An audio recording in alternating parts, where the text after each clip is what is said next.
Hey everyone! Today we are tackling one of the trickiest and most common words in English, get. You hear it everywhere, right? Get up, get over, get away. It feels like it's in every other sentence. So what's the deal with it? Well, today we're going to break it all down. So, have you ever just felt totally lost with the word get? If you have, you are definitely not alone. I mean, its meaning can completely flip with just one tiny little word after it. But don't you worry, we are going to make it all crystal clear. We're going to dive into the 15 most essential phrasal verbs that use get. And I promise, by the end of this, you're going to be using them with so much more confidence, sounding way more natural. So you ready? Let's get into it.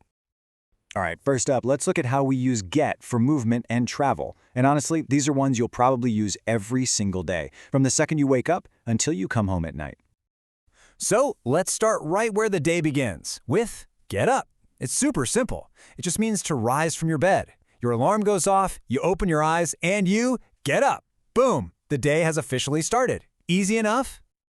Okay, now here is a really useful little trick.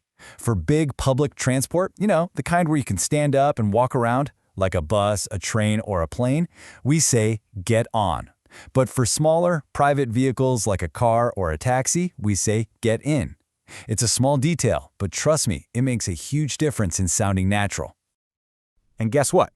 The exact same logic works for when you're leaving. You get off a bus, but you get out of a car. See that pattern? It's on and off versus in and out. Now, it's kind of cool. You can also get out of a tough situation, but for travel, just remember that simple rule and you'll be golden. After all that getting on and getting off, you probably need a vacation. And get away is the perfect phrase for that. It means escaping your daily routine and going somewhere to relax, even if it's just for a quick weekend trip. And of course, after you've been away, you have to get back. This one just means to return.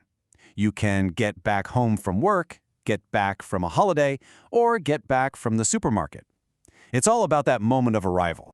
So get helps us move around in the physical world. But what about when life gets a little tough? Well, our next set of phrases is all about using get to talk about overcoming obstacles. Get over is a really powerful one. It's all about recovery, both physical and emotional. So yeah, you can get over the flu, but you can also get over a difficult experience, like a breakup. It's all about healing and moving forward. Now, if get over is about recovering after an event, get through is about surviving during it. It's about enduring a challenging time, maybe like a tough exam period or a really stressful project at work. It's all about resilience. What about when you have just enough to manage? That's when you get by. You might not have a ton of money or perfect language skills, but you have enough. You're not exactly thriving, but you're surviving. You're making do. This one is all about adaptation. When you move to a new place or you start a new job, there's always that period of adjustment. Getting used to something is that whole process of it becoming normal and familiar to you. And finally, let's talk about how get totally shapes our social lives.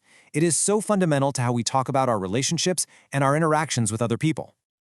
When you're describing relationships, you'll use get along with constantly. If you get along with someone, it just means you have a friendly, positive connection. It's really the foundation of any good friendship or team. When you want to see those friends you get along with, you suggest a get-together. It's a casual, friendly way to propose a social meeting. It sounds so much more natural than saying, let's schedule a meeting, right? Need to ditch something you don't want anymore? The phrase you're looking for is get rid of. It could be an old sofa, clothes you don't wear, or even a bad habit. It's an active, decisive phrase for when you just want something gone. Okay, this next one is hugely important for communication. Getting your point across means you successfully explain your idea so that other people understand you. This can be tricky even for advanced learners, so it's a fantastic one to master. Okay, you've seen all 15 patterns. You've done the hard work, and now let's see how much is stuck. It's time for a very quick quiz to put your new knowledge to the test. Here are 3 sentences with some missing words. Take a look. How would you fill in the blanks? Go ahead and pause if you need a moment to think. You ready? Let's check those answers. Number 1 is, I can't get used to the heat. That's the process of adapting. Number 2 is, let's get together this weekend, a social meeting. And number 3, he finally got his message across. He made his idea understood. How did you do? Excellent work.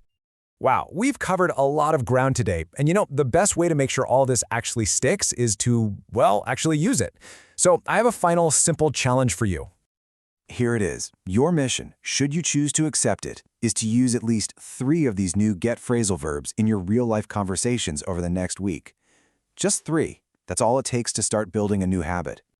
So, the only question left is, which 3 will you choose? Are you going to get together with friends? Finally get rid of that old chair? Or try to get your point across in a meeting? Pick your 3 and start using them today. Thanks so much for watching.